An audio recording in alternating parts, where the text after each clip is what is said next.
மதுரை மாநாடு திடீர் ஒத்திவைப்பு, ஓபிஎஸ் வெளியிட்ட பரபரப்பு தகவல். நண்பர்களே, அதிமுக தொண்டர்களாக இருந்தீங்க அப்படின்னா மறக்காம நம்ம சேனலை சப்ஸ்கிரைப் பண்ணிட்டு இந்த வீடியோக்கு ஒரு லைக் பண்ணிருங்க.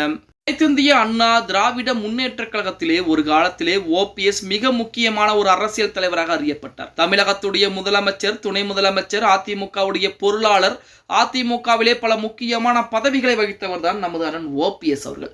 ஆனால் இன்று அதிமுகவிற்கும் அவருக்கும் எந்த விதமான சம்பந்தமும் கிடையாது அப்படிங்கிற நிலைப்பாட்டில் இருந்து கொண்டிருக்கிறார். இப்போ ஓபிஎஸ் அவர்களை பொறுத்த வரைக்கும் எடுத்துக்கிட்டீங்க அப்படின்னா பாஜகவை நம்பித்தான் அனைத்து விதமான வேலைப்பாடுகளையும் செய்தார். அவருக்குள்ள இருக்கக்கூடிய ஒரு பிரச்சனை என்ன அப்படின்னா, அதிமுகவிலே எனக்கு பின்பு கட்சியிலே சேர்ந்தவன், அதே போல தான் பதவியில் இருக்கக்கூடிய சமயத்தில் கூட அடிப்படை தொண்டனாக இருந்த ஒரு நபர் எப்படி பொதுச் செயலராகலாம், என்னை விட எப்படி உயர்ந்த பதவிகளிலே அவர் இருக்கலாம் அப்படிங்கிற நிலைப்பாடுதான் ஓபிஎஸ் அதிமுகவிலிருந்து வெளியேற்றப்படக்கூடிய ஒரு சூழ்நிலை என்பது அமைந்திருக்கிறது. 2021 சட்டமன்ற தேர்தலாகட்டும், அதிமுகவுடைய அலுவலகங்களை உடைத்திருந்ததாகட்டும், அதே போல பாஜகவுடைய பேச்சை கேட்டு இதுவரைக்கும் தொடர்ந்த வழக்குகளாகட்டும், இது பூராமே அதிமுக தொண்டர்கள் பார்த்தீங்க அப்படின்னா மறக்காத ஒரு சுவடுகளாகத்தான் நெஞ்சங்களே வச்சிருக்காங்க. இப்படிப்பட்ட ஒரு சூழலில் ஓபிஎஸ் 2வது மாநாடு செப்டம்பர் மாதம் 4ஆம் தேதி வாக்கிலே மதுரையிலே நடத்தப்படும் அப்படிங்கிற அறிவிப்பை சமீபத்திலே கொடுத்திருந்தார்.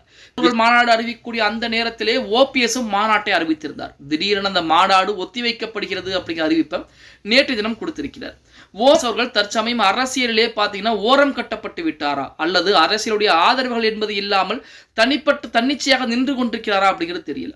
இப்போ ஓபிஎஸ் அவர்களை பொறுத்த வரைக்கும் மக்களை தேடி பயணம், அதுவும் கோவையிலிருந்து தான் என்னுடைய பயணத்தை ஆரம்பிக்க போகிறேன், ஆவணி 1ஆம் தேதியிலிருந்து ஆரம்பிக்க போகிறேன் அப்படிங்கிற மாதிரி எல்லாம் கொடுத்திருந்தார். இப்போ ஆவணி முடிஞ்சு அடுத்த மாசமே வந்துருச்சு. இப்போ ஓபிஎஸ் அவர்கள் சொல்லக்கூடிய விஷயங்களை அவர் செய்து முடித்து விடுகிறாரா அப்படின்னு பார்த்தா அதுவும் கிடையாது அப்படின்னு தான் சொல்லி ஆகணும். அவர்களை பொறுத்த வரைக்கும் அவருக்கு பின்புலத்திலே வைத்திலிங்கம் இருந்தார், அதை பயன்படுத்தி முதல் மாநாட்டை நடத்தி முடித்தார். திருச்சியிலே முப்பெரும் விழா அப்படின்னு சொல்லி மாநாட்டை போட்டு முடித்தார். 2வது மாநாடு கோவையிலே அப்படின்னு சொல்லி அறிவிப்பை கொடுத்தார், வைத்திலிங்கம் கலந்து விட்டார், அந்த மாநாடும் தடைபட்டு போனது. அடுத்து 2வது மாநாடு மதுரையிலே அப்படின்னு சொல்லி அறிவிப்பை கொடுத்தார், பின்புலத்திலே வைத்திலிங்கம் நடத்துவதற்கு அல்ல, செலவுகளை ஓபிஎஸ் செய்வாரா அப்படின்னு பார்த்தா அதுவும் மிகப்பெரிய ஒரு கேள்விக்குறியான விஷயம் அப்படின்னே கூட சொல்லலாம். இப்படிப்பட்ட சூழலில் மக்களை தேடி பயணமும் தற்போது வரைக்கும் ஒத்திவைக்கப்பட்டு கொண்டே இருக்கிறது. ஒவ்வொரு பிரச்சனைகளும் ஓபிஎஸ்ஐ சுற்றி மையப்படுத்தி கொண்டிருப்பதால் ஓபிஎஸ் உடைய அரசியல் செல்வாக்கு என்பது நாளுக்கு நாள் குறைந்து கொண்டேதான் இருக்கிறது அப்படின்னே கூட சொல்லலாம். எடப்பாடி பழனிசாமி அவர்களை பொறுத்த வரைக்குமே 2026 சட்டமன்ற தேர்தலிலே அதிமுக வெற்றி பெற வேண்டும் என்று சொல்லி தமிழகம் முழுவதும் சுற்றுப்பயணம் செய்து கொண்டிருக்கிறார்.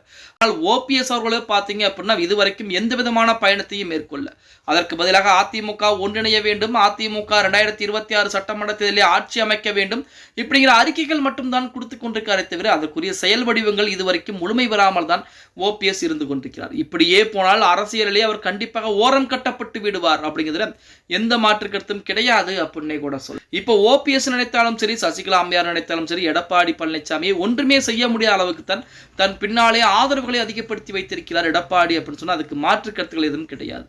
ஓகே கைஸ், வீடியோ பிடிச்சிருந்தா மறக்காம லைக் பண்ணிருங்க.